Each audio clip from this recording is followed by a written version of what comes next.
এই সবাই কেমন আছো? স্যার ভালো আছি। এই দেখো আমাদের ক্লাসে নতুন একটা স্টুডেন্ট চলে আসছে।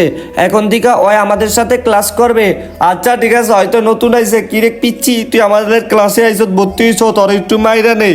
আরে সবাই এরকম কেন করছো? টিফিনের সময় হয়ে গেছে, সবাই টিফিন করে নাও। আরে ভাইয়া, আমি তো কোনো টিফিনই আনি না। ওই বেড়া, ছোট পোলা ভাই নামগুলোকে পড়তে আইছত, তাইলে আমরা টিফিনে ফলিয়ে যাই। আচ্ছা ঠিক আছে, তুই একলা একলা ক্লাস কর। আরে তুমি কি বাসায় যাবা না? না স্যার, আমার খাবার মতো কিছু নেই। ওরা সবাই তো টিফিনে পালিয়ে গেছে, আমি তো টিফিনে পালিয়ে যাব না, আমি তো এখানে থেকে যাব। আচ্ছা সবাই তাড়াতাড়ি লেখাগুলো শেষ করে নাও। আরে বন্ধু, আমার কলমের কালি শেষ। আরে বেটা, আমার কাছে কোনো কলম নাই। ভাইয়া, আমার কাছে একটা কলম আছে, এই নাও আমার দুইটা কলম। একটা কলম তুমি নাও, একটা আমি নেই।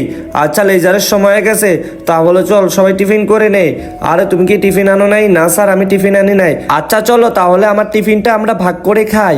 ওয়াও ভাইয়া, তুমি তো অনেক ভালো। তাহলে আমরা সবাই একসাথে মজা করে খাবো। বন্ধুরা লেকচার